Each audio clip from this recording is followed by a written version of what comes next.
Recently, there's been a lot of talk about TikTok and whether or not it was going to be banned or how it was going to evolve and if there was going to be a change in ownership. And it kind of took me back to just my thoughts on social media platforms in general, because really, as long as I've been, in business, social media platforms have kind of always been evolving, right? When I first got into business, the first social media platform that played a part in anybody's kind of marketing was MySpace, and since then, we've had things like Periscope and we've had things like Clubhouse kind of come and go, but we've also had other marketing platforms play a role along the way. Everything from Craigslist to Squidoo pages to people doing deal of the day stuff on Groupon and Living Social. And even in the beginning of the time that I was doing this, I mean, you don't think about it as much as a platform, but I mean, the yellow pages were a marketing vehicle that made a big difference for a lot of business owners.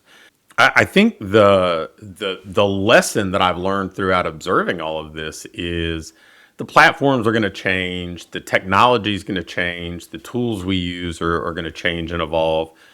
But there are some fundamental things that aren't going to change. And if we build around those, we're going to be way more durable. We're going to be set up to succeed in the long term. And we're also going to better understand how to leverage the tools and technology and platforms available to us so that they can serve us for as long as they're viable. So, what are those things that we can really kind of see as our foundation and build around?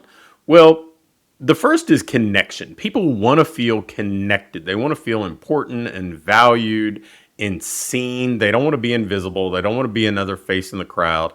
So you need to find a way to make people feel that way, or at least encourage people to feel that way. I mean, people want to be valued. They want to be appreciated. They want to be made to feel like they're really truly important.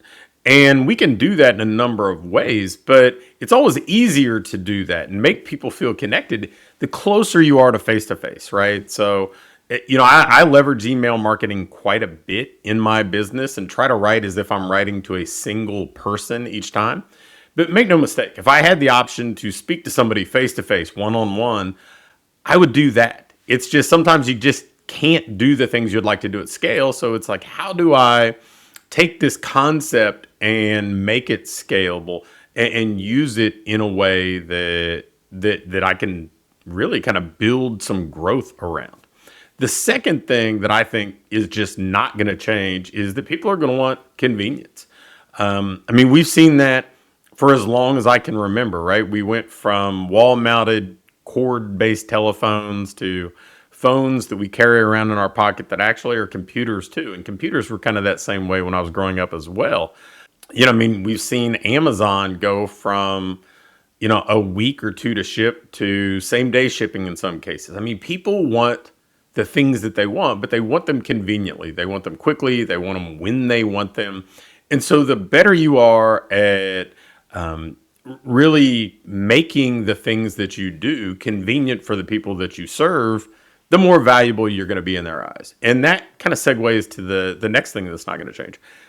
People are always going to want value. And so value, at least the definition that I kind of use, is what somebody pays versus what they believe what they're paying for is worth. And if somebody feels like they're overpaying for somebody, they don't feel like they got a good value exchange, right? If somebody feels like they paid less than the value that they're getting in return, they feel like they got a great deal. And that's really what people want. I think sometimes we kind of get confused about this and we think maybe cheaper is better or more expensive is better. But the reality is it's just the perception of value in the consumer's eyes. Do they feel like they're getting a better deal on their side of the value exchange than they're providing, or at least a fair deal? So if we have connection, if we have convenience, if we have value, then there has to be the trust factor, right? People have to believe that you can actually help. You have to be seen as the person that can help somebody solve their problems or reach their goals if they're going to trust you with their time, energy, effort, money. In some case, their emotional well-being, because maybe the outcome kind of drives that emotional happiness or that emotional state. So we have to try to create trust in the eyes of the people that we serve. And finally, people are always going to want to grow. Now, what does that mean? Well, really, I just think of it through the lens of people are always going to want to be a better version of themselves, whether that's losing weight or getting healthier or, you know, improving in their career or whatever it might be.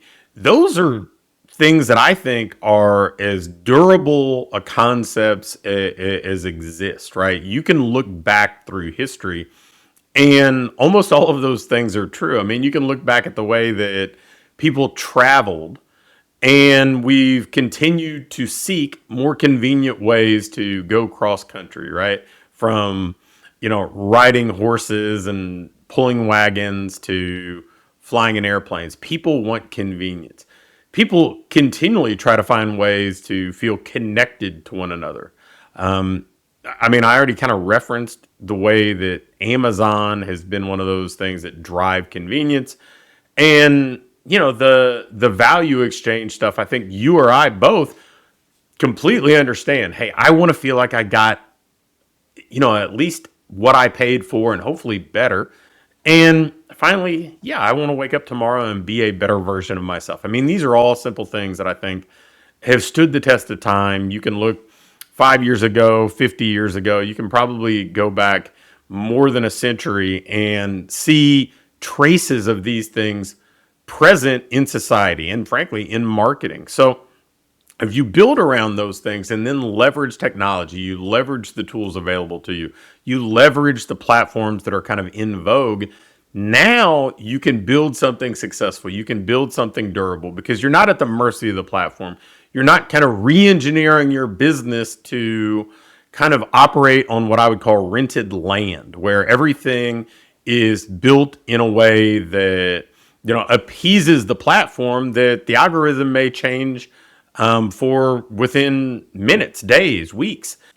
So you've got this rock solid foundation, and then as the tools change, as the platforms evolve, as the trends kind of continue to roll past, you can always adapt to those circumstances and make the most of them because you've built on a rock solid foundation.